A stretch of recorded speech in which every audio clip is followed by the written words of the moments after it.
नमस्कार। Byju's exam prep के YouTube Hindi channel पर आप सभी का स्वागत है।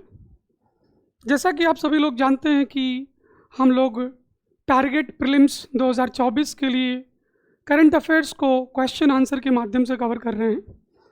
उसी श्रृंखला में, उसी सीरीज़ में आज जो विषय हमने चुना है वो है इंटरनेशनल रिलेशंस, अंतर्राष्ट्रीय संबंध।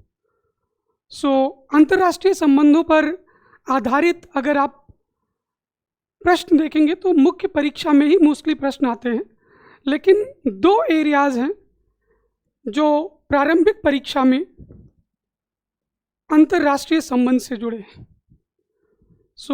पहला एरिया प्लेसेस इन न्यूज़, वह स्थान जहाँ पर जो न्यूज़ में रहते हैं, जो सुर्खियों में रहते हैं, वहाँ से एक प्रीलिम्स के सवाल बनते हैं। और अगर आप पैटर्न देखेंगे तो लगभग 6-7 सवाल, या मैं बोलूँ 5 से 7 क्वेश्चंस हर साल प्लेसेस इन न्यूज़ से प्रीलिम्स परीक्षा में पूछा जा रहा है। दूसरा इंटरनेशनल रिलेशन से जुड़ा हुआ एरिया जहाँ से सवाल प्रीलिम्स परीक्षा में एक्सपेक्ट किया जा सकता है वह है इंटरनेशनल ऑर्गेनाइजेशंस।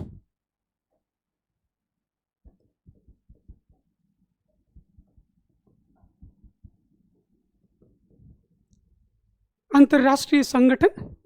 तो मुख्यतः यह दो क्षेत्र हैं अंतर्राष्ट्रीय संबंध के अंतर्गत जहाँ से प्रारंभिक परीक्षा में सवाल पूछे जाते हैं।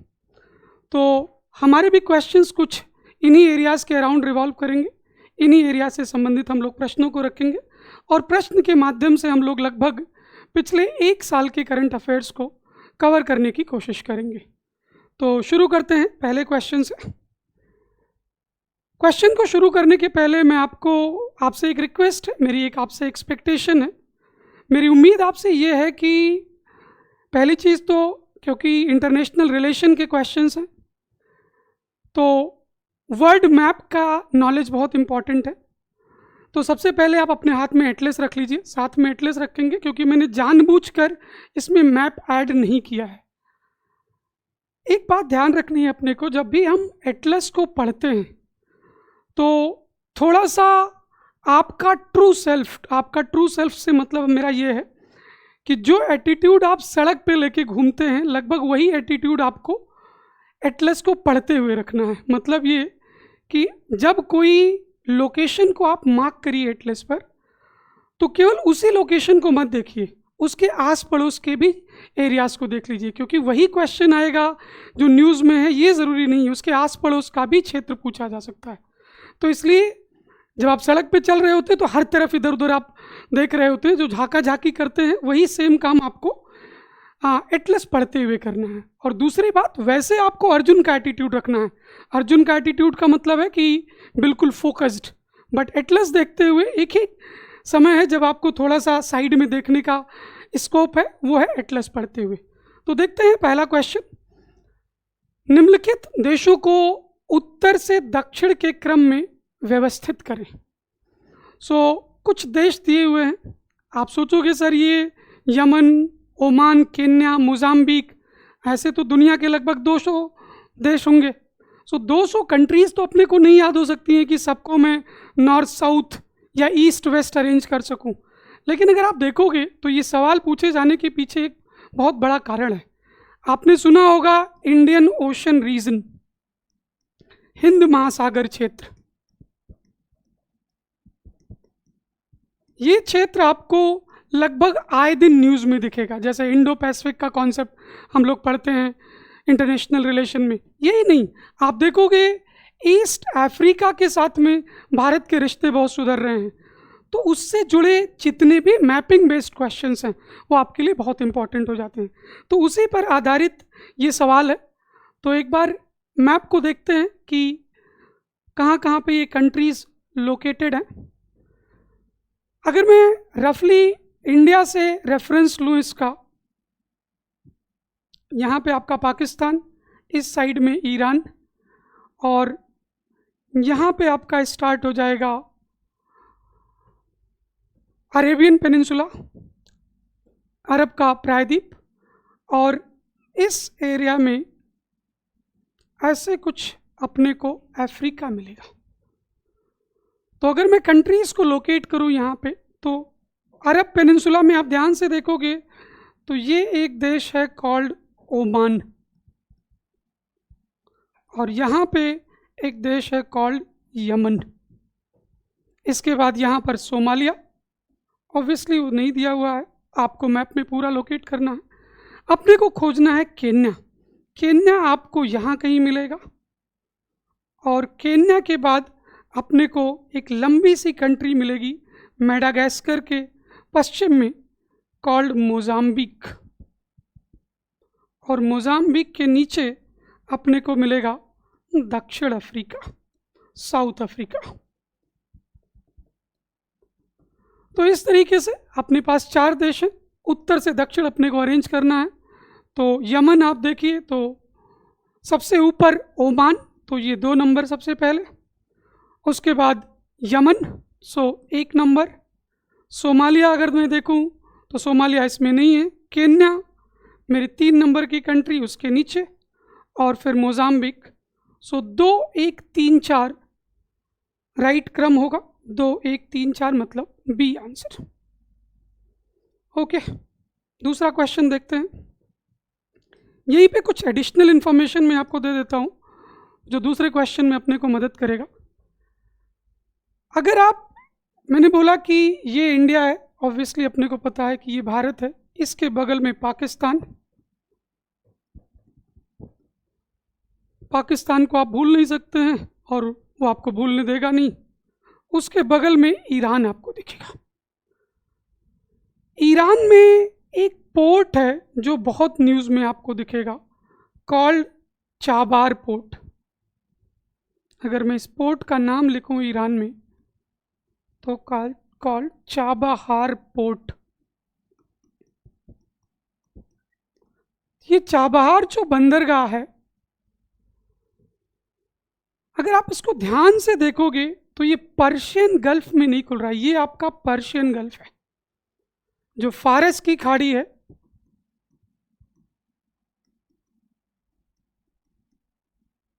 फारस की खाड़ी के बाहर यहां से निकलोगे, एक स्ट्रेट मिलेगा, एक जल डमरू मध्य मिलेगा,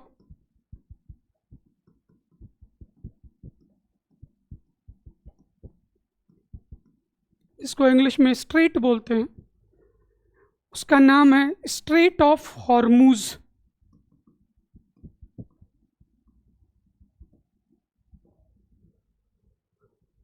सो फारस की खाड़ी से आगे बढ़ेंगे, स्ट्रेट ऑफ हॉर्मूज, एक पतला सा वाटर चैनल, और यहाँ पे अपने को उसके बाद जो जल निकाय आएगा उसका नाम है सी ऑफ ओमान, ओमान का सागर।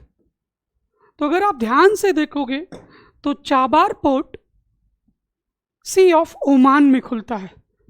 तो इस दूसरा क्वेश्चन एक बार देखते हैं।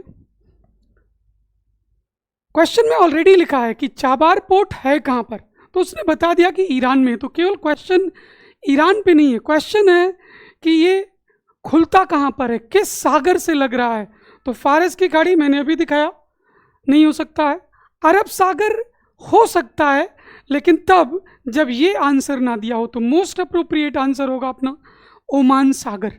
तो अरब सागर could be the answer, provided कि ओमान सागर, ओमान सी ऑप्शन में नहीं दिया है, क्योंकि अपने को पता है कि यूपीएससी बोलता है कि जो मोस्ट अप्रोप्रिएट ऑप्शन है, जो सबसे ज़्यादा उपयुक्त विकल्प है, वो आपको चुनना है। तो सबसे ज़्यादा उपयुक्त विकल्प आपका ओमान सागर। यमन सागर, अगर आप यमन सागर देखोगे तो इसी को अदन सागर भी बोलते हैं, अदन का सागर, इंग्लिश में बोलते हैं गल्फ ऑफ एडन। एडन अगर आप देखेंगे तो ओमान की इम्पॉर्टेंट सिटी है। मैंने आपको ओमान का लोकेशन दिखाया था पिछले मैप में, ये है Oman, sorry I am sorry, मैंने बोला कि एडन ओमान नहीं, यमन की इम्पॉर्टेंट सिटी है। तो यमन आपका यहाँ पर आपका एडन है, और ये जो गल्फ है ये है गल्फ ऑफ एडेन। आगे बढ़ते हैं। तो आई होप इसमें आपको ये तीनों चारों लोकेशंस क्लियर हैं।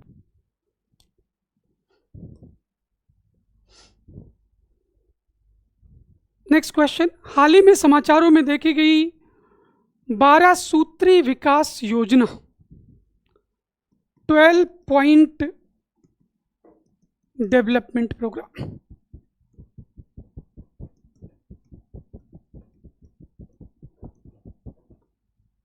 ये वाक्यांश अपने को न्यूज़ में देखा गया।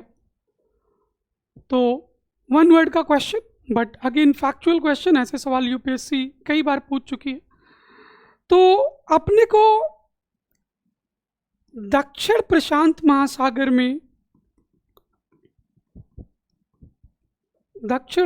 महासागर में कुछ आइलैंड्स के नाम पता है। जैसे एक आइलैंड है ऑस्ट्रेलिया के उत्तर पूर्व में, ग्रुप ऑफ आइलैंड है जिसको बोलते हैं माइक्रोनेशिया।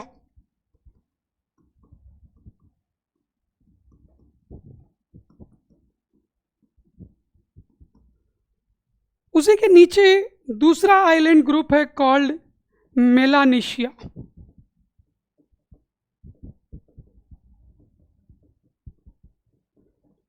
और इसी से जुड़ा हुआ एक ऐसे स्प्रेड आउट एक ग्रुप ऑफ आइलैंड है कॉल्ड पॉलिनेशिया।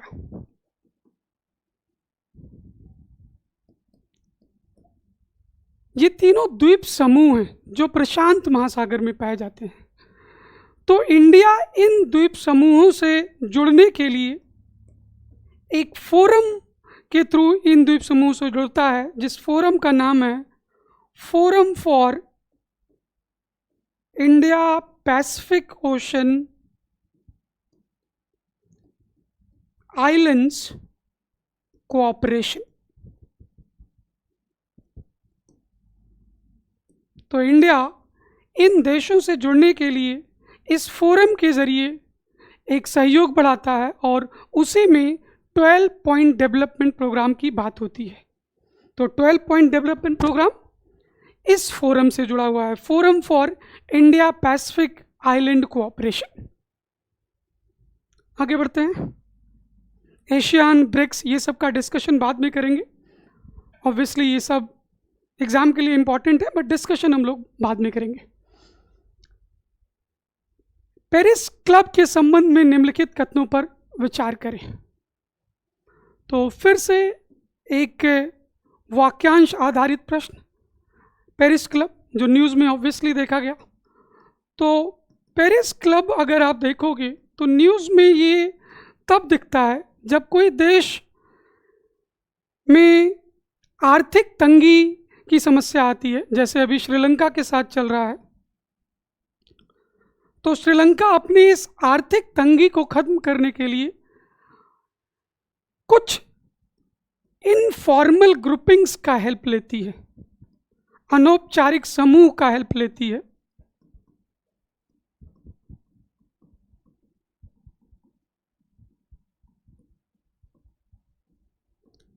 और ऐसा ही एक अनौपचारिक समूह है पेरिस क्लब। तो अगर इसकी आप हिस्ट्री देखेंगे, इसका नाम पेरिस क्लब क्यों पड़ा, तो आप देखोगे 1960s में अर्जेंटीना में कुछ ऐसी आर्थिक मंदी थी, और अर्जेंटीना ने OECD के कुछ कंट्रीज से आर्थिक मदद ली और उसकी मीटिंग पेरिस में हुई। तो वहीं से ये नाम आया पेरिस क्लब। तो अभी इसी क्लब ने श्रीलंका को भी सपोर्ट किया है, हालांकि भारत ने भी श्रीलंका को सपोर्ट किया है, कुछ आर्थिक मदद देने की बात की है। तो वहाँ से एक क्लब टर्म आता है पेरिस क्लब का। देखते हैं क्या क्या क्वेश्चंस, क्या क्या स्टेटमेंट्स हैं। या विश्व बैंक के अंतर्गत एक अनौपचारिक समूह है। तो मैंने बोला कि यह क्लब OECD ग्रुप के अंदर है। OECD मतलब organisation for economic development and cooperation.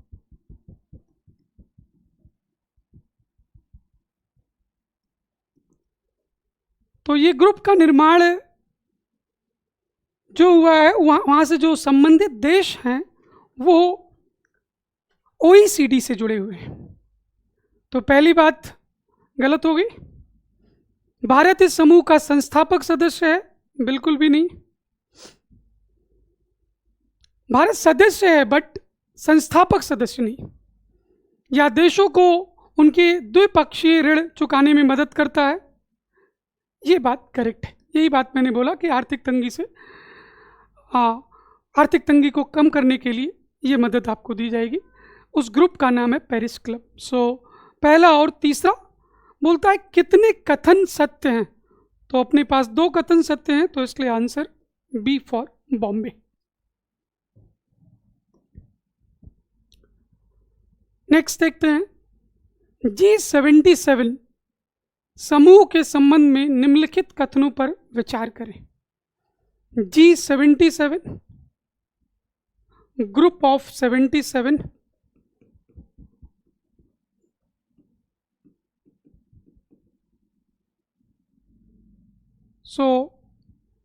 ये एक देशों का ऑब्वियसली समूह है। तो पहली चीज तो कितने देश, तो ऑल्दो ये 77 दिख रहा है लेकिन ये 77 ना होके ये 134 कंट्रीज हैं। तो पहली बात तो ये G77 मिसलीडिंग है। तो देश कितने हैं? 134। इन देशों का ग्रुपिंग क्यों हुआ है सर? इन देशों की जो ग्रुपिंग है, इन कंट्रीज को जो ग्रुपिंग है, पहली चीज कि जो ग्लोबल साउथ, एक आपने टर्म सुना होगा ग्लोबल साउथ, जो मुख्यतः विकासशील देशों से बना हुआ है। तो ग्लोबल साउथ के जो देश हैं वो एक साथ आकर यूनाइटेड नेशंस में कुछ रिफॉर्म की बात करते हैं, यूनाइटेड नेशंस में कुछ सुधार की बात करते हैं। तो उसी का ये समूह है जिसको हमने G77 बोला। तो यह संयुक्त राष्ट्र में 77 देशों का समूह है, संयुक्त राष्ट्र के अंतर्गत तो है लेकिन 77 नहीं, 134। तो ये बात करेक्ट है बट ये पार्ट इनकरेक्ट है, तो इसलिए पहला स्टेटमेंट गलत है। चीन इस समूह का आधिकारिक सदस्य नहीं है, ये बात करेक्ट है। चीन इसका पार्ट नहीं है। चीन जब भी इस मीटिंग में बैठता है तो उसको हम लोग बोलते हैं G77 प्लस चाइना प्लस चीन। तो चीन इसका आधिकारिक सदस्य नहीं है, तो ये बात करेक्ट है। इसका लक्ष्य ग्लोबल साउथ का विकास करना है। मैंने बोला ऑलरेडी कि जो है ये 134 देशों का समूह है जो अपने आर्थिक हितों के लिए काम करेंगे, और दूसरा कि संयुक्त राष्ट्र में जो भी सुधार की ज़रूरत है वो आपस में बातचीत करके संयुक्त राष्ट्र संघ पर प्रेशर बनाएंगे। तो ये बात भी करेक्ट है। यह विकासशील देशों का एक अंतर सरकारी संगठन है। तो ग्लोबल साउथ के देश हैं, विकासशील देश हैं, और अंतर सरकारी मतलब इंटर गवर्नमेंटल ऑर्गेनाइजेशन। तो 3 स्टेटमेंट करेक्ट हैं, पहला स्टेटमेंट गलत है। क्वेश्चन है कितने कथन सही हैं, तो 3 कथन सही है, तो इसलिए आंसर हो जाएगा इसका सी फॉर चेन्नई। नेक्स्ट देखते हैं भारत और श्रीलंका के निम्नलिखित स्थानों को उत्तर से दक्षिण के क्रम में व्यवस्थित करिए। देखते हैं कौन कौन से लोकेशंस की बात कर रहा है। भारत और श्रीलंका के बीच के स्थानों की बात कर रहा है। तो एक तो रामेश्वरम, हमें पता है कि भारत के एक धाम में से, 4 धामों में से एक धाम है ये रामेश्वरम। कई कारणों से न्यूज़ में रहता है, तो इसकी लोकेशन पता होनी आपके लिए बहुत ज़रूरी। दूसरी मन्नार द्वीप, आप ज्योग्राफी में पढ़ते हैं, plus gulf of Mannar, Mannar की खाड़ी आपने पढ़ी होगी। तो अगेन एनीवे श्रीलंका अपनी आर्थिक मंदी के कारण कई सालों से न्यूज़ में बना रहा है, तो इस टाइप के सवाल इंपॉर्टेंट हो जाते हैं। तो 4 प्लेसेस की बात कर रहा है भारत और श्रीलंका के बीच में। पहला रामेश्वरम, दूसरा मन्नार द्वीप, तीसरा कच्चाथीऊ और चौथा कोलंबो। तो अगर हम लोग इन कंट्रीज जो 2 कंट्रीज की बात कर रहा है, अगर हम उसके मैप को ड्रॉ करें तो ये मैं मान लेता हूँ कि श्रीलंका है और ये भारत मान लेते हैं। तो एक तो यहाँ पे अपने को पंबन ब्रिज मिलता है और पंबन ब्रिज के इस टिप पर अपने को दिखता है रामेश्वरम।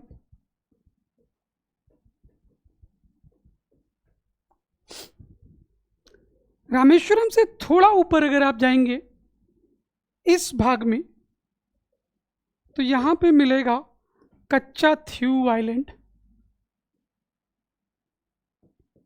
कच्चाथीऊ भी मिल सकता है, आपको लिखा हुआ तीऊ भी मिल सकता है। कच्चाथीऊ द्वीप। मन्नार सर, आपको ये वाला पॉइंट जो है ये मन्नार है। और नेक्स्ट कोलंबो की लोकेशन अगर आप देखेंगे तो दक्षिण पश्चिम में इस भाग में आपको कोलंबो दिखेगा। तो अरेंज करते हैं अगर, तो सबसे ऊपर कच्चाथीऊ, तो सबसे ऊपर कच्चाथीऊ, उसके नीचे रामेश्वरम, रामेश्वरम 1 नंबर पे, फिर मन्नार, मन्नार 2 नंबर पे, और उसके बाद कोलंबो 4 नंबर पे। तो ये उत्तर से दक्षिण सही क्रम होगा। सो देख लेते हैं कौन सा option. Option C, C for Chennai इसका आंसर हो जाएगा। आगे बढ़ते हैं। निम्नलिखित में से किस देश की सीमा सूडान के साथ लगती है? सूडान, फिर से अपने को पता है कि सूडान ने एथनिक कॉन्फ्लिक्ट, जातीय संघर्ष बहुत टाइम से सूडान में चल रहा है। सरकारें और कुछ लोकल ग्रुप्स आपस में लड़ रहे हैं।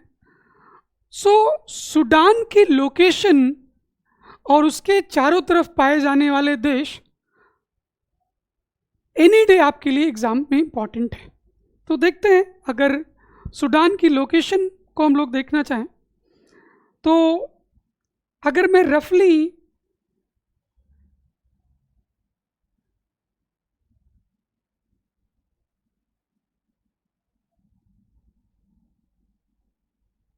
ये मैं मान लेता हूं कि ये अफ्रीका है। रफली ये अफ्रीका का मैप है। ये रेड सागर वाला एरिया है।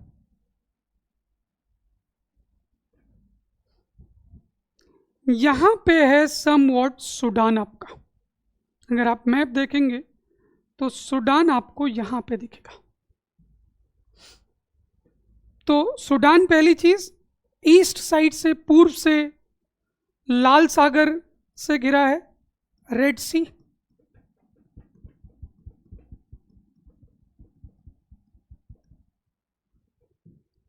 और अगर हम इसको देखें कौन कौन सी कंट्रीज सराउंड कर रही हैं लाल सागर को, तो ध्यान से आप देखोगे तो यहां पे एक छोटी सी कंट्री आपको दिख रही होगी, इरिट्रिया। आपको मैप देखना है, इरिट्रिया। इरिट्रिया के नीचे आप आएंगे, यहां पे आपको एक देश दिख रहा होगा, इथियोपिया।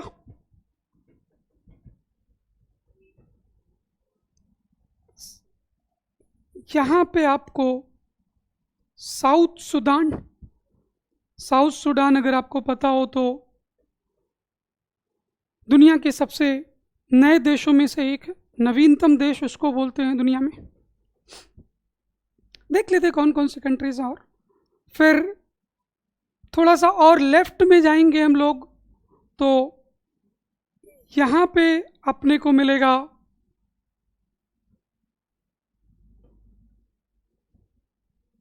सेंट्रल अफ्रीकन रिपब्लिक, जिसको हम लोग बोलते हैं मध्य अफ्रीकी गणराज्य, ये वाला देश। और लेफ्ट में जाएंगे तो यहाँ पे चाड मिलेगा, ये चाड। और इस साइड से लिबिया आ रहा होगा, लीबिया जिसको हिंदी में लिखते हैं हम लोग।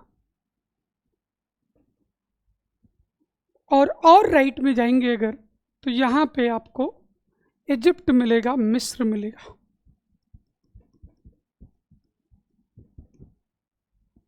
तो देख लेते हैं, ये सारी लोकेशन आपको एक बार मैप पर भी देखना है और अपने आप एक बार अपनी कॉपी में भी फिर ड्रॉ कर लेना है। देखते हैं, इरिट्रिया होगा, बिल्कुल होगा, ये देखिए इरिट्रिया। इथियोपिया बिल्कुल है, दक्षिण सूडान बिल्कुल है, ये भी है, और चाड। सो नीचे दिए गए सही उत्तर चुने, तो सही उत्तर सभी 1 2 3 4 5, तो डी इसका राइट आंसर हो गया। अफ्रीका के countries, eastern countries of Africa, ये आपका अरेबियन पेनिनसुला, अरब का प्रायद्वीप, ये सब बहुत इंपॉर्टेंट है। यहाँ सबसे सवाल एनी डे कुछ भी पूछा जा सकता है। एनीवे देखते हैं, हॉर्मूज जल डमरू मध्य जुड़ता है, जुड़ता है नहीं, जोड़ता है, किसको किसको जोड़ेगा ये? तो मैंने आपको दिखाया था जल डमरू मध्य, अगर आपको याद हो, मैंने यहाँ से पाकिस्तान बनाया था, फिर इसके बाद मैंने बोला था कि ईरान, अगर आप मैप देख पा रहे होंगे तो इसके बाद ईरान देश दिख रहा होगा, और यहाँ पे अपने को अरब का प्रायद्वीप दिख जाएगा, अरेबियन पेनिनसुला जिसको हम लोग बोलते हैं। और ये वाला जो भाग है इसको हम लोग बोलते हैं फारस की खाड़ी।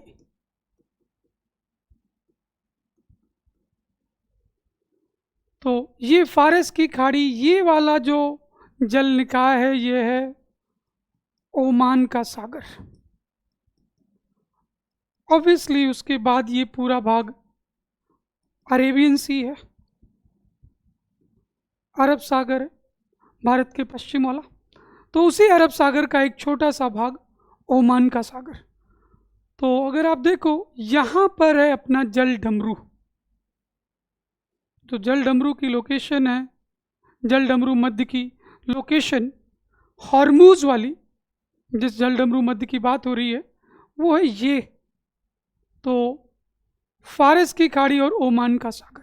तो बेस्ट आंसर ये भी एक आंसर हो सकता है, मैंने बोला है जब ये आंसर नहीं दिया हो, लेकिन जब सी ऑप्शन को अगर आप देखेंगे तो आप रियलाइज करोगे कि ऑप्शन सी ज़्यादा सूटेबल ऑप्शन है।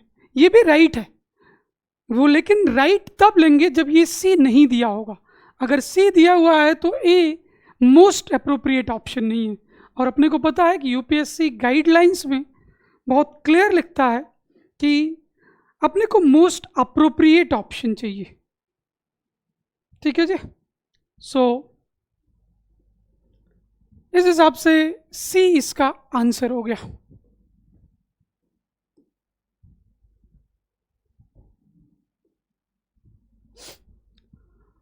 दुक्म बंदरगाह एक पोर्ट है कॉल्ड दुक्म पोर्ट, इंग्लिश में उसको ऐसे लिखते हैं, दुक्म पोर्ट। मैंने अभी आपको दिखाया कि ये है अरब का पेनिनसुला,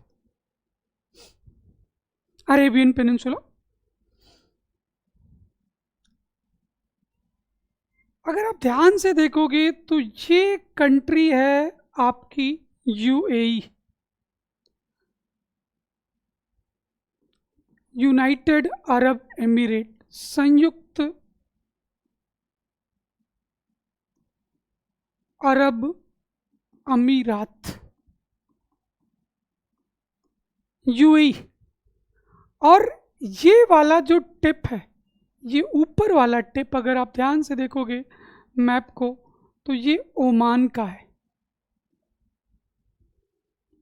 ये पूरी कंट्री यूएई है, लेकिन ये टिप्स ऊपर वाला बिल्कुल वो ओमान है, और बाकी ये पूरी कंट्री इंक्लूडिंग ये वाला पार्ट ओमान है। इसे ओमान में सेंटर में लगभग यहाँ पर एक पोर्ट है जिसका नाम है दुक्म पोर्ट। तो बोलता है दुक्म पोर्ट कहाँ स्थित है, तो ओमान बेस्ट ऑप्शन। इसके नीचे यमन है, लेकिन यमन में नहीं, यमन में रादर एडन पोर्ट है। ओके, आगे बढ़ते हैं। नेक्स्ट क्वेश्चन, सेंट लूसिया द्वीप, सेंट लूसिया, तो मैं पहले मैप बनाता हूं फिर बताता हूं कि ये न्यूज़ में क्यों था। अगर आपको उत्तरी अमेरिका का मैप का थोड़ा आइडिया है तो ये है रफली उत्तरी और दक्षिणी अमेरिका। ये आपका फ्लोरिडा वाला रीजन, ये आपका फ्लोरिडा। फ्लोरिडा के नीचे जब आप आओगे, एक सेकेंड,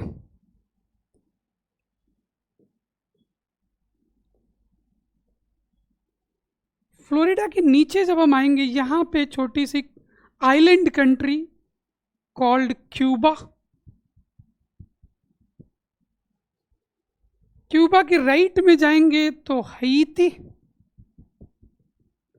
यहां पे थोड़ा सा नीचे जाओगे तो जमाइका, और यहां पे एक और छोटी सी आइलैंड कंट्री है जिसका नाम है सेंट लूसिया। Saint Lucia. तो क्वेश्चन है कि सेंट लूसिया कहाँ पर स्थित है, तो भूमध्य सागर। नो, भूमध्य सागर का मतलब मेडिटेरेनियन सी, मेडिटेरेनियन सी। तो भूमध्य सागर अपने को पता है कि अफ्रीका के ऊपर और यूरोप के नीचे, तो भूमध्य सागर नहीं। उत्तरी सागर, नॉर्थ सी, नॉर्थ सी की लोकेशन यूरोप के वेस्ट में, यूरोप के पश्चिम में। बाल्टिक सी अगर आप देखोगे तो यूरोप का जेटलैंड पेनिनसुला, और अगर आपको बाल्टिक सी का आइडिया लेना है तो ये यूरोप का जेटलैंड पेनिनसुला है, और ये वाला भाग बाल्टिक सी है, बाल्टिक सागर। और कैरेबियन सी अगर आप ध्यान से देखें तो इस वाले ओशन को हम लोग बोलते हैं कैरेबियन सी।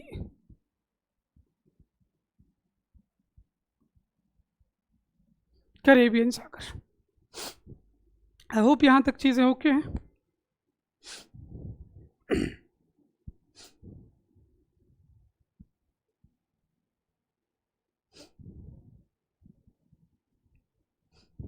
चले आगे बढ़ते हैं।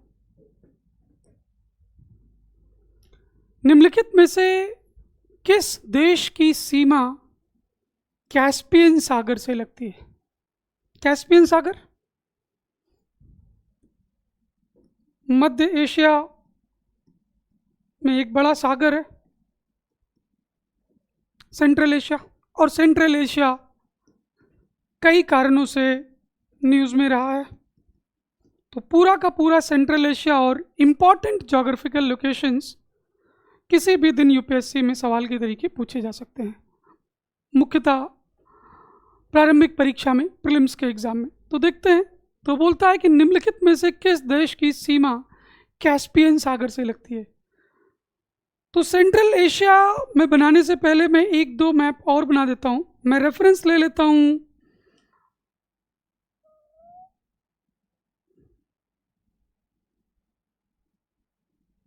मान लेते हैं ये अफ्रीका, अफ्रीका से ऊपर बढ़े तो अरेबियन पेनिनसुला, ये वाला भाग है भूमध्य सागर या मेडिटेरेनियन सी। भूमध्य सागर से आप थोड़ा सा उत्तर पूर्व में जाओगे तो यहां पे एक आपको छोटा सा सी दिख रहा होगा, कॉल्ड सी ऑफ मरमारा। और उससे राइट में बढ़ेंगे तो यहां पे एक सी दिख रहा होगा, कॉल्ड ब्लैक सी। और ब्लैक सी के राइट में जब आप देखेंगे तो यहां पे एक लंबा सा सी दिख रहा होगा, कॉल्ड कैस्पियन सी। तो ये है कैस्पियन सागर। तो भूमध्य सागर और आगे बढ़ेंगे ब्लैक सी, और उससे थोड़ा और आगे तो कैस्पियन सी। देखते हैं कौन कौन सी कंट्रीज है। तो कैस्पियन सागर को अगर ध्यान से देखें तो अगर नीचे से देखा जाए तो यहां से एक कंट्री टच कर रही होगी, आप मैप को देखते रहिए, ईरान। ईरान के राइट में एक कंट्री होगी तुर्कमेनिस्तान।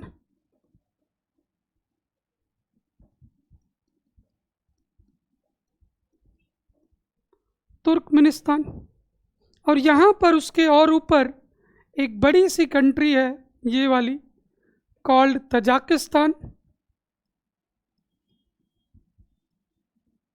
तजाकिस्तान। और इस साइड से आपका रूस, इस भाग से, यहां से ऐसे ऊपर से रूस आ रहा होगा।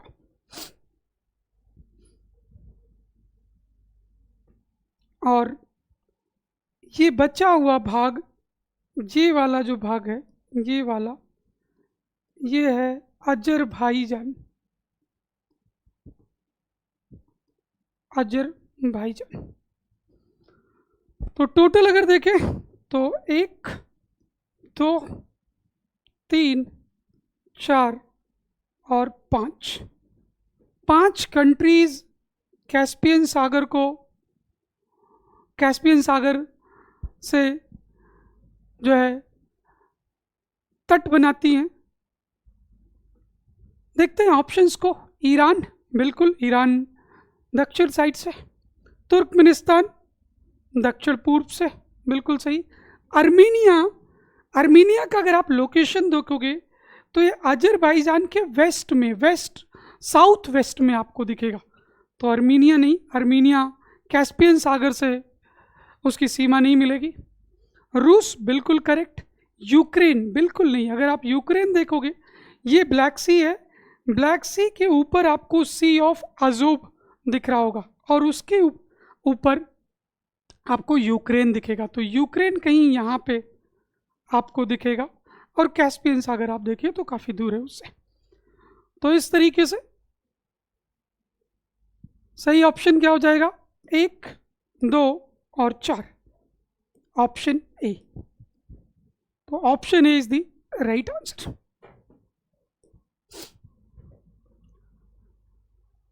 चलिए एक और वाक्यांश पे आधारित सवाल। Deep space advance radar capability. So ये वाक्यांश बेसिकली, ये जो रडार कैपेबिलिटी है ये अंतरिक्ष जागरूकता के लिए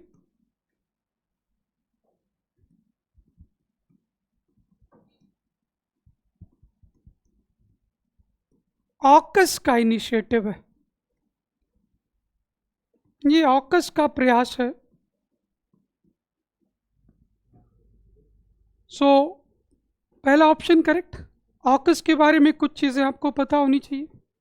पहले तो किन देशों का समूह है, तो नाम से ही क्लियर है, ऑस्ट्रेलिया, यूके यूनाइटेड किंगडम, और यूएस मतलब अमेरिका की बात हो रही है। तो ये एक 3 कंट्रीज का की ग्रुपिंग है ऑकस। ऐसे ही दूसरा ऑप्शन दिया है I2U2। I2U2 को अगर आप देखोगे तो इसमें आई का मतलब पहले तो इंडिया, दूसरा I is for Israel, U is for US and दूसरा U is not for UK, UK यहाँ पे नहीं है, रादर इट इज यूएई। तो इजराइल, इंडिया, यूएस और यूएई, यूके नहीं है, जो मोस्ट लाइकली है कि ऑप्शन में अगर देना होगा तो देगा। IAEA, International Atomic Energy Agency, अंतर्राष्ट्रीय परमाणु ऊर्जा एजेंसी, और IOR, Indian Ocean Rim Association, Hind महासागर क्षेत्र इंडियन ओशन रिम एसोसिएशन। तो इसका आंसर मैंने बोला ऑलरेडी, ऑकस का इनिशिएटिव है deep space advance radar capability, जिसमें अंतरिक्ष से जुड़ी हुई जागरूकता की बात ये तीनों देश, ऑकस के तीनों देश कर रहे हैं। अकाबा की खाड़ी, फिर से रेड सागर, रेड सागर अभी आपने देखा होगा हाउदी रिबेलियंस की वजह से न्यूज़ में था। एनीवे रेड सागर बहुत सारे कारणों से न्यूज़ में रहता है। तो लाल सागर की ज्योग्राफी अपने लिए किसी भी दिन क्वेश्चन है। तो ये मैं फिर से अरब का पेनिनसुला मान ले रहा हूँ। यहाँ पे आप देखेंगे ये अफ्रीका का भाग और ये अरब प्रायद्वीप, ये वाला जो भाग है इसको हम लोग बोलते हैं रेड सी या लाल सागर। अगर आप ध्यान से मैप को देखोगे तो आप रियलाइज करोगे कि रेड सी फर्दर आगे दो वाटर बॉडीज उसमें आगे बढ़ती हैं। रेड सी में दो वाटर बॉडीज आगे बढ़ रही हैं। तो रेड सी को अगर हम लोग डिवाइड करें तो ये है गल्फ ऑफ अकाबा, अकाबा की खाड़ी, और ये है Suez gulf, gulf of Suez, जिसके आगे आपका स्वेज कनाल बनेगा, इसके आगे स्वेज कनाल होगा। तो ये बोल रहा है गल्फ ऑफ अकाबा, तो बेसिकली इस वाले पोर्शन की बात हो रही है। तो अकाबा की खाड़ी चारों ओर से घिरी हुई है। कौन कौन सी कंट्रीज हैं देख लेते हैं। तो अगर इस लोकेशन को मैं कंप्लीट करूं, अगर मैं आपके लिए ये डायग्राम दोबारा बनाता हूं और कंट्रीज देखते हैं थोड़ा सा ध्यान से, तो यहाँ पे आपको ऐसे इजिप्ट दिखेगी, मिस्र वाला भाग, मिस्र का कुछ हिस्सा जो अफ्रीका का पार्ट है वो भाग दिखेगा। ये वाला भाग भी मिस्र का हिस्सा है, जिसको आप सिनाई पेनिनसुला बोलते हो, सिनाई प्रायद्वीप, सिनाई। इसके आगे बढ़ेंगे तो ये वाला भाग आपको सऊदी अरब का दिखेगा,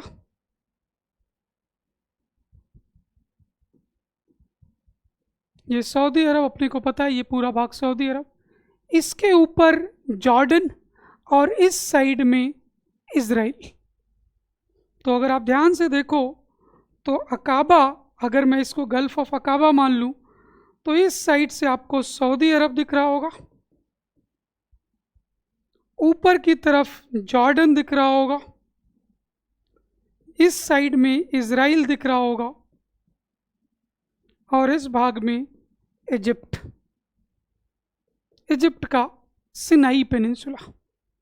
तो देख लेते हैं क्या आंसर है। इरिट्रिया नहीं, इरिट्रिया ये वाला भाग है, तो यहाँ पे इरिट्रिया, यहाँ पे कोई कंट्री है, तो ये आंसर नहीं हो सकता है। यमन, जिबूती, जिबूती अगर आप देखोगे तो यहाँ पे एक कंट्री है जिबाउटी, इस वाली, ये सोमालिया का टिप है, यहाँ पे एक कंट्री है कॉल्ड जिबाउटी।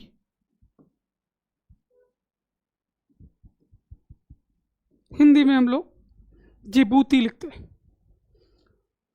सऊदी अरब तो जिबूती ये भी पार्ट नहीं हो सकता है, क्योंकि जिबाउटी आप देख रहे हो नीचे है, रेड सागर के पास में कहीं पे। जॉर्डन, मिस्र और इजराइल, आपने देखा अभी, जॉर्डन, मिस्र, इजराइल, तो ये आंसर करेक्ट।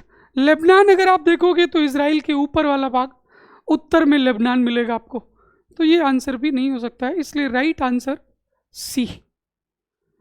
तो अगेन वही बात की, रेड सागर न्यूज़ में है तो अकाबा को हमने क्वेश्चन बना दिया। सेम कुछ इसी टाइप का काम यूपीएससी भी करेगी। तो इसलिए मैंने बोला शुरू में ही कि जब भी मैप को पढ़िए तो केवल उसी भाग को मत देखिए जो न्यूज़ में है, उसके आस पड़ोस के भी कुछ एरियाज़ देख लीजिए, और पर्टिकुलरली वो एरियाज़ जो आप सिलेबस में पढ़ते हो। होपेन द्वीप, होपेन आइलैंड, एक आइलैंड आपने सुना होगा यूरोप के और उत्तर में। अगर आप यूरोप में आप देखेंगे तो अगर मैं यूरोप का एक पेनिनसुला बनाऊं, अगर आपने उस पेनिनसुला का नाम सुना हो, कॉल्ड जटलैंड पेनिनसुला, ये जटलैंड प्रायद्वीप है जिसमें आपको नॉर्वे और स्वीडन जैसी कंट्रीज देखने को मिलती है। ये नॉर्वे, ये स्वीडन। इसके ऊपर का भाग अपने को पता है आर्कटिक ओशन है। आर्कटिक ओशन में यहां पर एक आइलैंड है, एक द्वीप समूह है रादर, जिसका नाम है स्वालबार्ड आइलैंड।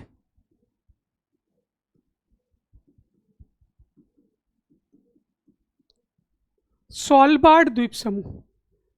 और स्वालबार्ड द्वीप समूह में इंडिया अपना जीन पूल डेवलप करने की बात कर रहा है। मतलब अब इंडिया अपना फूड ग्रेन यहाँ स्टोर करेगा, अपने अनाज को यहाँ स्टोर करेगा, क्योंकि ये भाग बहुत ठंडा है, तो क्रायोजेनिक कंडीशंस में हम लोग अनाज को स्टोर करना चाहते हैं, जीन पूल अपना बनाना चाहते हैं। तो इंडिया इस आइलैंड से कुछ समझौता कर रहा था, जिसके कारण से ये आइलैंड न्यूज़ में था। वहीं पर एक छोटा सा आइलैंड है, मैंने बोला स्वालबार्ड एक द्वीप समूह है, तो उसी में एक छोटा सा आइलैंड है कॉल्ड होपेन द्वीप। तो होपेन आइलैंड, तो आपको अब समझ में आ चुका है कि करेबियन, मैंने ऑलरेडी दिखाया आपको, करेबियन सागर लैटिन अमेरिका के पास वाला क्षेत्र, साउथ अमेरिका के ऊपर और नॉर्थ अमेरिका के साउथ ईस्ट में, तो ये नहीं हो सकता ऑब्वियसली। स्वालबार्ड बिल्कुल हो सकता है। अंडमान द्वीप समूह अपनों को पता है कि भारत में है, और मालद्वीप अगर आप देखेंगे तो वो भी इंडिया के नीचे। तो बेस्ट आंसर होपेन आइलैंड के लिए option B, B for Bombay. Next देखते हैं पनामा देश। फिर से पनामा कई कारणों से न्यूज़ में रहता है, सो लोकेशन उसकी देखते हैं कि किन किन देशों को जोड़ता है। पनामा को हम लोग, अगर आपने ज्योग्राफी में एक टर्म पढ़ा हो एस्थमस, ज्योग्राफी में हम लोग स्थल डमरू मध्य पढ़ते हैं, या इसी को भू डमरू मध्य भी बोलते हैं। तो एक सकरा सा जमीन का टुकड़ा जो दो बड़े जमीन के टुकड़ों को जोड़ता है, तो उसको हम लोग बोलते हैं, इस भाग को बोलते हैं स्थमस। तो ऐसा ही एक स्थमस आपको दिखेगा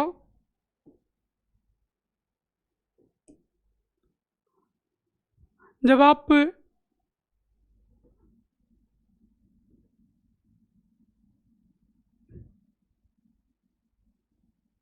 ध्यान से देखिए, ये पतली सी जो स्ट्रिप है ये दो बड़े भूभाग को जोड़ रही है, दो बड़े लैंड मास को जोड़ रही है। तो ये वाला जो क्षेत्र है इसको हम बोलते हैं पनामा इस्थमस, या पनामा एक देश भी है। तो वही क्वेश्चन है कि पनामा देश निम्नलिखित में से किन दो देशों को जोड़ता है। तो यहाँ पे कौन सी कंट्री है और साउथ अमेरिका में यहाँ पे कौन सी कंट्री है, यही क्वेश्चन है। तो अगर यहाँ पे आप देखोगे ध्यान से तो ये है कोस्टा रिका, और साउथ अमेरिका की कंट्री अगर आपने पढ़ा हो तो यहाँ से आप देखोगे इक्वेटर पास होता है, और इक्वेटर केवल 3 कंट्रीज से पास होता है साउथ अमेरिका में। तो ये इक्वेडोर है, ये कोलंबिया है, और ये ब्राज़ील वाला पार्ट है। ये वाला भाग इक्वेडोर, ये भाग कोलंबिया। ध्यान रखिएगा कोलंबिया अलग है और कोलंबिया अलग है। कोलंबिया साउथ अमेरिका में और कोलंबिया नॉर्थ अमेरिका में। ये ब्राज़ील है ऑब्वियसली। तो क्वेश्चन है कि कौन से दो देश जुड़ रहे हैं, तो आप देखोगे ये और कोलंबिया। तो Costa Rica and Colombia, A should be the option. But बाकी ऑप्शंस को भी एक बार एक्सप्लोर कर लेते हैं।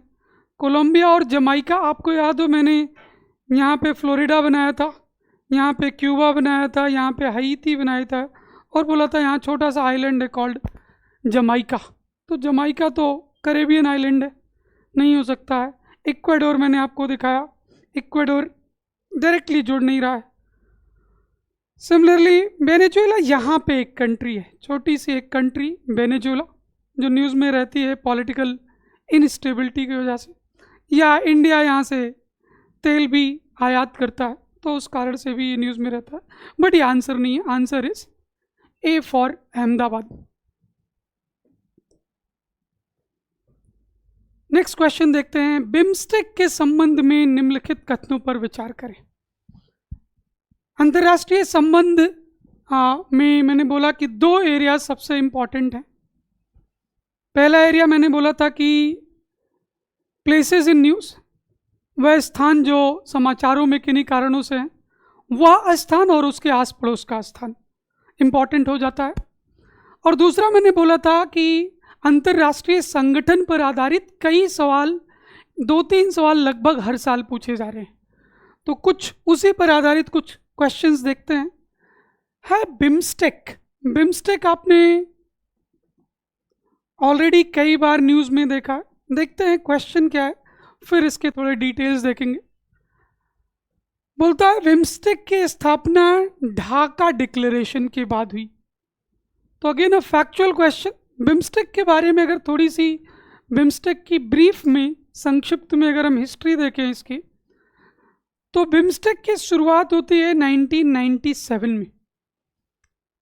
1997 के मध्य में, जून जुलाई के टाइम पीरियड पे बिम्स्टेक का जो निर्माण होता है वो बिस्ट एक रहता है। बिस्ट मतलब Bangladesh, I for India, S Sri Lanka और टी थाईलैंड। तो ये 4 देश बिम्स्टेक के संस्थापक नेशन हैं, फाउंडिंग मेंबर्स हैं।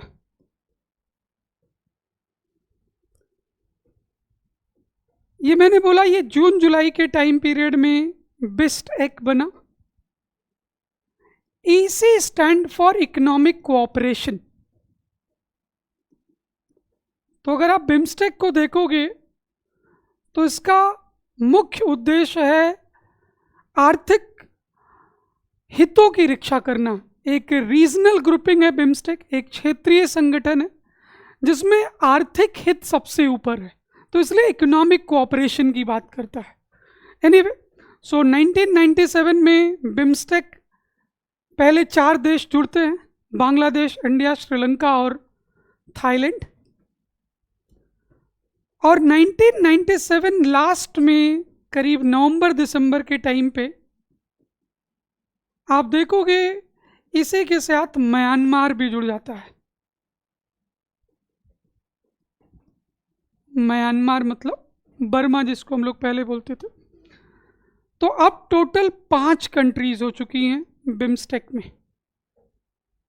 और कुछ समय बाद आप देखेंगे फिर लास्ट में नेपाल और भूटान जुड़ जाते हैं, तो टोटल आज 7 कंट्रीज इसकी मेंबर है। तो ये अपने आप में एक क्वेश्चन है, कौन कौन सी कंट्रीज बिम्स्टेक के सदस्य हैं। थोड़ी सी हिस्ट्री होगी तो अपने को अगर इधर उधर के सवाल होंगे तो वो भी सॉल्व हो जाएंगे। और जब ये फॉर्मेशन हुआ 1997 में, तो ये ढाका डिक्लेरेशन नहीं था, रादर ये बैंकॉक डिक्लेरेशन था।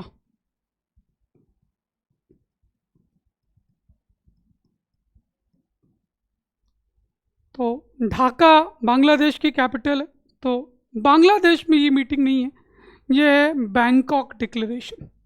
तो इसलिए ये बात गलत होती है फैक्चुअली। भारत संस्थापक सदस्य है, बिल्कुल नहीं। इसका सचिवालय ढाका में है, बट ये बैंकॉक डिक्लेरेशन से बनता है, ये बात करेक्ट है। तो इसलिए आप देखेंगे भारत संस्थापक सदस्य, ये बात हमने देखा ऑलरेडी, करेक्ट था, आई एम सॉरी। तो पहला स्टेटमेंट गलत, बाकी 2 स्टेटमेंट सही है। ये सही स्टेटमेंट है, हमने ऑलरेडी यहाँ पे लिखा हुआ है कि संस्थापक देशों में से भारत एक है। तो कौन सा सही है? तो सही अपने को पता है कि 2 और 3, सी ऑप्शन राइट आंसर। और देख लेते हैं डिजिटल इकोनॉमी रिपोर्ट। ऐसे कई सारे सवाल आएंगे, ऑल्दो रिपोर्ट्स और इंडस्ट्रीज पे हम लोग एक पूरा सेशन रखेंगे, बट क्योंकि इसका संबंध कुछ इंटरनेशनल ऑर्गेनाइजेशन से है, तो एक क्वेश्चन मैंने डाल दिया है डिजिटल इकोनॉमी रिपोर्ट। तो डिजिटल इकोनॉमी रिपोर्ट अगर आप देखोगे तो एक संगठन है यूनेक्टेड, United Nations conference on trade and development, वो ये वाली संयुक्त राष्ट्र व्यापार एवं विकास सम्मेलन। तो यूनेक्टेड इस रिपोर्ट को पब्लिश करती है। इम्पॉर्टेंट रिपोर्ट है क्योंकि डिजिटल इकोनॉमी की आजकल बात चल रही है, तो डिजिटाइजेशन का वर्ड है, तो हो सकता है आप लकी हो ऐसे सवाल आ जाए। एनीवे, जो चीज़ ट्रेंड में है और उससे रिलेटेड कोई रिपोर्ट है, कोई इंडेक्स है, तो अपने लिए वो इम्पॉर्टेंट सवाल हो जाता है, तो इसलिए मैंने इस रिपोर्ट को इंक्लूड किया है।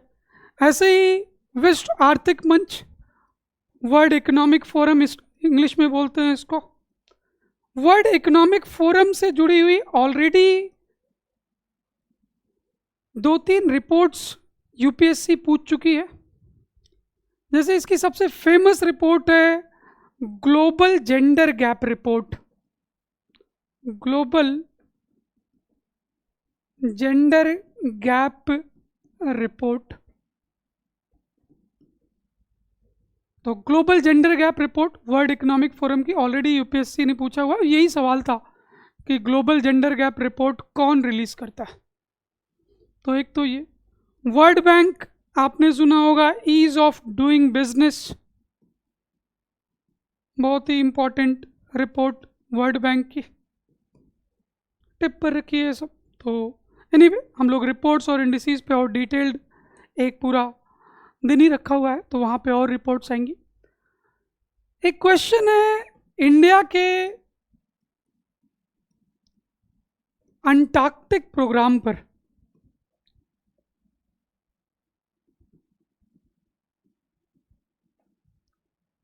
इंडिया की जो अंटार्कटिक योजना है उस पे ये सवाल है कि इंडिया अंटार्कटिक क्षेत्र में इंडिया का प्रेजेंस कैसा है, तो उसी पर आधारित ये सवाल। तो इंडिया का जो अंटार्कटिक मिशन है उसको इंडियन अंटार्कटिक आउटरीच प्रोग्राम बोलते हैं, जो 1980s में स्टार्ट हुआ था, टू बी एग्जैक्ट 81 में इसकी शुरुआत हुई। इतने फैक्ट्स नहीं, बट हाँ रफली आपको आइडिया होना चाहिए कि करीब 30-40 साल पहले इसकी शुरुआत हो चुकी है। और इसी कार्यक्रम के अंतर्गत भारत ने, आप देखेंगे 3-4 नाम आपने सुने होंगे, एक तो गंगोत्री, ये भारत का रिसर्च एस्टेब्लिशमेंट है, अनुसंधान प्रकोष्ठ है, अनुसंधान संस्था है वहाँ पर।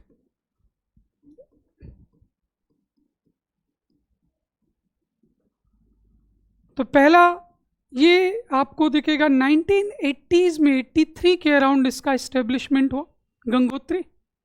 इसके बाद भारत ने दूसरी रिसर्च इस्टेब्लिशमेंट बनाई कॉल भारती 1989 में, और तीसरी मैत्री जो 2012 के अराउंड रिसर्च इस्टेब्लिशमेंट बनाया गया है। ये सब अंटार्कटिक में है और इन सब का विकास जो है अंटार्कटिक आउटरीच कार्यक्रम के अंतर्गत होता है। तो ये तीन हैं, ये ऑलरेडी इनएक्टिव हो चुका है गंगोत्री, ये अब सक्रिय नहीं है, तो ये दो अभी काम कर रहे हैं। क्वेश्चन है कि इसका प्रबंधन, इस आउटरीच प्रोग्राम का प्रबंधन दक्षिण गंगोत्री द्वारा, तो दक्षिण गंगोत्री तो रिसर्च एस्टेब्लिशमेंट है। अगर इसको देखना है आपको कि कौन इसका मैनेजमेंट करता है, इसका प्रबंधन और संचालन किसके हाथ में है, तो उसको हम लोग बोलते हैं Indian centre for polar and oceanic research. तो ये बॉडी है, ध्रुवीय और समुद्री अनुसंधान केंद्र, जो इसका मैनेजमेंट का काम करती है, प्रबंधन का काम करती है, संचालन का काम करती है। तो ये फैक्चुअली गलत। भारती और मैत्री यहाँ अनुसंधान प्रतिष्ठान है, बिल्कुल करेक्ट। भारत का एक डाकघर यहाँ स्थापित है कम्युनिकेशन के लिए, एक पोस्ट ऑफिस भी यहाँ पर है, तो इसलिए ये दोनों स्टेटमेंट्स करेक्ट हैं। तो दूसरा और तीसरा करेक्ट स्टेटमेंट। हालांकि क्वेश्चन पूछता है कि कौन से गलत हैं, ध्यान से देखिए, क्वेश्चन है कि गलत स्टेटमेंट्स कौन से हैं, तो पहला स्टेटमेंट गलत, इसलिए आंसर ए हो जाएगा। ध्यान दीजिएगा, क्वेश्चन पूछ रहा है कि स्टेटमेंट कौन सा गलत है।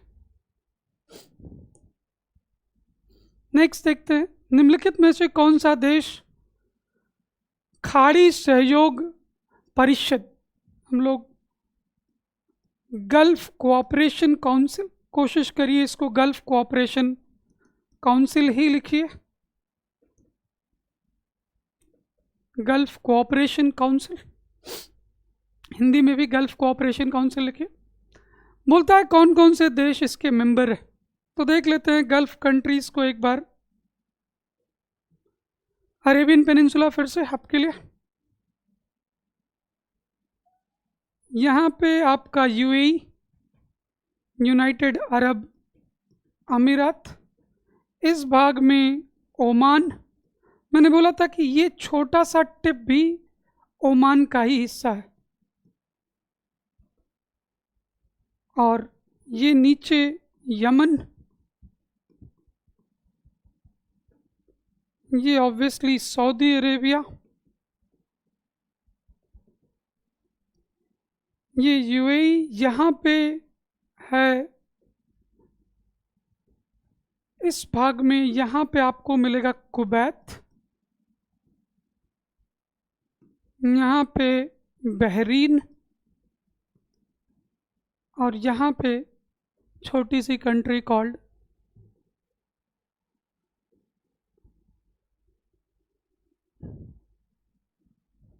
ठीक है, तो यूएई, ओमान, ठीक है, तो ये उसी का एक आइलैंड।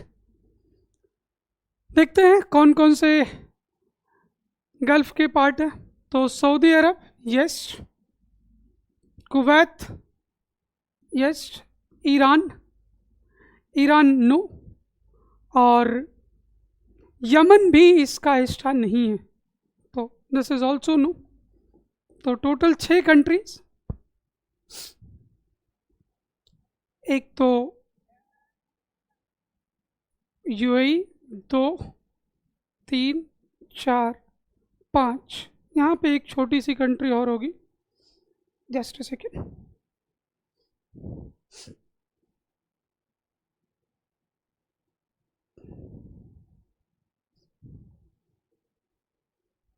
यहाँ पे छोटी सी कंट्री कॉल्ड कतर। तो टोटल ये 6 कंट्रीज हैं जो गल्फ कोऑपरेशन काउंसिल का हिस्सा बनेंगे। तो 1 और 2 सही उत्तर चाहिए अपने को, तो ए फॉर अहमदाबाद। G20 के संबंध में निम्नलिखित कथनों पर विचार करें। तो G20 की मीटिंग 2023 में इंडिया में ऑर्गेनाइज हुई। इंडिया के पास प्रेसिडेंसी थी, अध्यक्षता थी G20 की 2023 में। भारत ने केवल एक बार G20 की अध्यक्षता संभाली है, बिल्कुल करेक्ट बात है। यूरोपीय संघ पहले से G20 का हिस्सा था, बिल्कुल सही बात है कि G20 का हिस्सा यूरोपियन यूनियन G20 का हिस्सा है।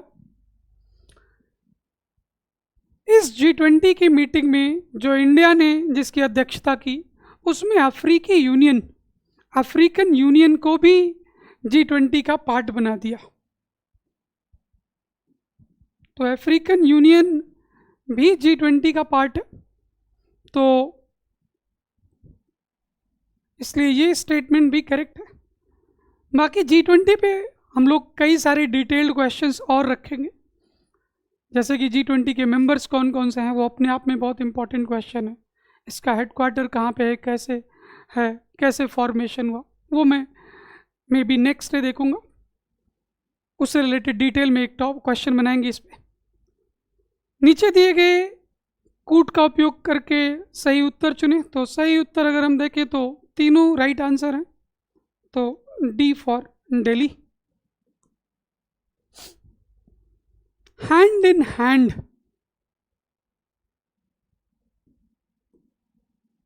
इंडिया दुनिया के विभिन्न देशों के साथ मिलिट्री एक्सरसाइज करता है, सैन्य अभ्यास करता है।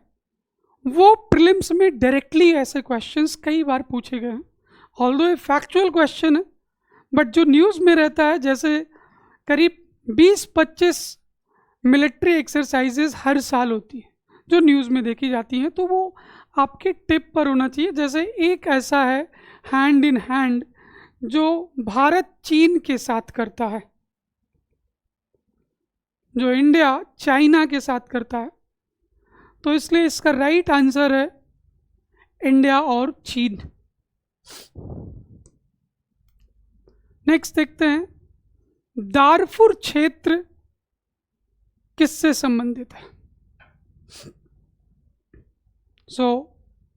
मध्य एशिया का मतलब अगर आप देखेंगे तो जो अफगानिस्तान के ऊपर वाला रीजन, अफगानिस्तान और उसके तुर्कमेनिस्तान, कजाकिस्तान, तजाकिस्तान, वो वाला क्षेत्र, तो वहाँ पे दारफुर क्षेत्र नहीं है। मध्य Africa rather, central Africa. Darfur क्षेत्र को अगर आप देखोगे तो ये न्यूज़ में रहता है, और ये वो क्षेत्र है जहाँ पे सूडान में पॉलिटिकल इनस्टेबिलिटी है। जो सूडान के पश्चिम भाग में अगर आप देखोगे तो राजनीतिक अस्थिरता देखी जा रही है, उस भाग को बोलते हैं दारफुर रीजन। तो सूडान का पश्चिमी भाग, तो ये मध्य अफ्रीका से जुड़ा हुआ कॉन्सेप्ट है, तो इसलिए मध्य पूर्व भी नहीं। Levant last year already UPSC ने क्वेश्चन पूछा था, लेवांट क्या है? तो लेवांट को अगर आप देखोगे तो इजराइल और पूर्व मेडिटेरेनियन वाला जो क्षेत्र है उसको हम लोग लेवांट बोलते हैं। एनीवे, नेक्स्ट आगे बढ़ते हैं। इसका आंसर है बी फॉर बॉम्बे, दारफुर। मैंने सूडान का मैप ऑलरेडी आपको दिखाया हुआ है, तो इसलिए मैं दोबारा नहीं दिखा रहा हूं। उग्रवादी समूह और उनसे जुड़े हुए क्षेत्र, तो आप देखोगे न्यूज़ में कई मिलिटेंट ग्रुप्स आते हैं और वो कुछ क्षेत्र में कन्फाइंड है। ऐसा नहीं है कि वो दुनिया के सारे क्षेत्रों में उनका बोलबाला है, कुछ ही क्षेत्रों में वो कन्फाइंड है। तो ऐसे सवाल यूपीएससी ऑलरेडी कई बार पूछ चुकी है, तो उसी पे आधारित ये सवाल है। बोको हराम आप देखोगे नाइजीरिया, बिल्कुल करेक्ट। अल शबाब सोमालिया, अल शबाब सोमालिया का मिलिटेंट ग्रुप है, उग्रवादी ग्रुप है। ऐसे ही हाउदीज हैं यमन में, मैंने अभी थोड़ी देर पहले बताया कि हाउदीज ने रेड सी में हमारे कुछ फिशरमैन्स को पकड़ लिया था। तो इस तरीके से ये तीनों ऑप्शन करेक्ट हैं। बोलता है कि कितने युग्म सही हैं, सभी तीनों सही हैं, तो इसलिए सी ऑप्शन। बुर्किना फासो स्थित है। बुर्किना फासो, अगर आपने वेस्ट अफ्रीका का मैप देखा हो, अगर आपने वेस्ट अफ्रीका नहीं भी देखा है तो आपने ये देखा होगा कि ट्रॉपिक ऑफ कैंसर, ज्योग्राफी में आपने पढ़ा होगा, ट्रॉपिक ऑफ कैंसर कर्क रेखा कुछ देशों से पास होती है, तो उसमें आपको ये दिखेगा। तो अगर ये आपको देखेंगे तो बहुत इजी क्वेश्चन है ये। पश्चिम अफ्रीका, पूर्वी अफ्रीका ऑब्वियसली नहीं, मध्य पूर्व बिल्कुल नहीं, कैरेबियन बिल्कुल नहीं, तो easy question, A is the answer.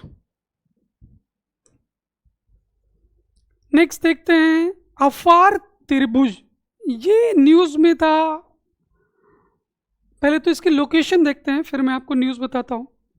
मैंने भी रेड सी को बनाया था, और ये है मेरा अरेबियन पेनिनसुला, ये है सोमालिया का टिप।